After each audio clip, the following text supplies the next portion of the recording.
Prove ಪ್ರಶ್ನೆ ಏನು ನೋಡ್ತಿದ್ದೀವಿ ಇಲ್ಲಿ ನಾವು. ಸೊ ಎಲ್ ಎಚ್ ಎಸ್ ಅಂತ ಇದ್ದೀನಿ.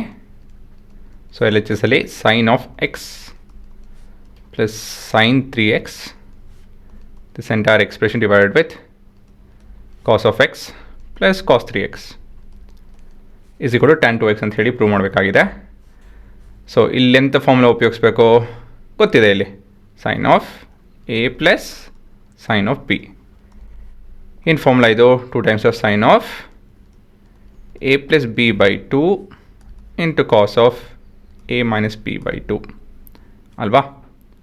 ಮತ್ತು ಇದು cos of a plus cos of b ಅಂತ ಹೇಳ್ತು ಅಂದರೆ this is 2 times of sine ಅಲ್ಲ, ಕಾಸ್ ಮತ್ತು ಕಾಸ್ ಅಲ್ವಾ?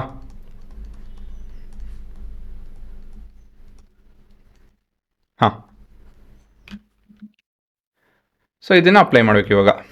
ಸೊ ಏನು ಬರ್ತಿಲ್ಲಿ ನ್ಯೂಮರೇಟ್ರಲ್ಲಿ 2 times of sine of 2x ಬರುತ್ತಿದ್ದು, ಇದು ಕಾಸ್ ಆಫ್ ಎಕ್ಸ್ ಆಗುತ್ತಿದ್ದು divided with 2 times of cos of 4x by 2 that is cos 2x into cos minus 2x by 2 ಅಂತ ಹೇಳಿದ್ರೆ ಕಾಸ್ ಆಫ್ ಎಕ್ಸೇನೆ, ಸರಿನಾ? ಸೊ ಇಲ್ಲಿ 2 ಕಟ್ ಆಗುತ್ತೆ ಮತ್ತು ಕಾಸ್ ಎಕ್ಸ್ ಕಟ್ ಆಗುತ್ತೆ. ಮಿಕ್ಕಿದೇನಿದೆ sine 2x by cos 2x.